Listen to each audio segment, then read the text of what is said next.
আজকের মেনুতে প্রথমে আছে লেবু লঙ্কা সাদা ভাত, তারপরে ভাজা 5 রকমের। প্রথমে আছে আলু ভাজা, কাঁকরোল ভাজা, বেগুন ভাজা, বড়ি ভাজা, ইলিশ মাছ ভাজা, তারপর আছে পোলাও, তারপরে চলে যাও এদিকে ইলিশ মাছের সালাড আছে, ইলিশ মাছের তেল আছে, তারপর এদিকে মুগের ডাল আছে, ভেজ ডাল, তারপর কাটলেট আছে, ভেটকি কাটলেট, তারপর আছে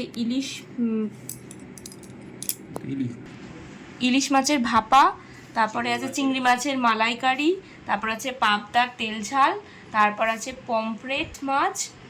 সর্ষে পমফ্রেট, তারপর আছে ভেটকি মাছের পাতুরি, তারপরে আছে চিকেন কষা, তারপরে আছে হান্ডি মাটন, তারপরে আছে পাঁপড়, চাটনি, দই মিষ্টি, পান আর আইসক্রিম। কোল্ড ড্রিঙ্কসটা দেখানো হয়েছে, কোল্ড ড্রিঙ্কস আর জল।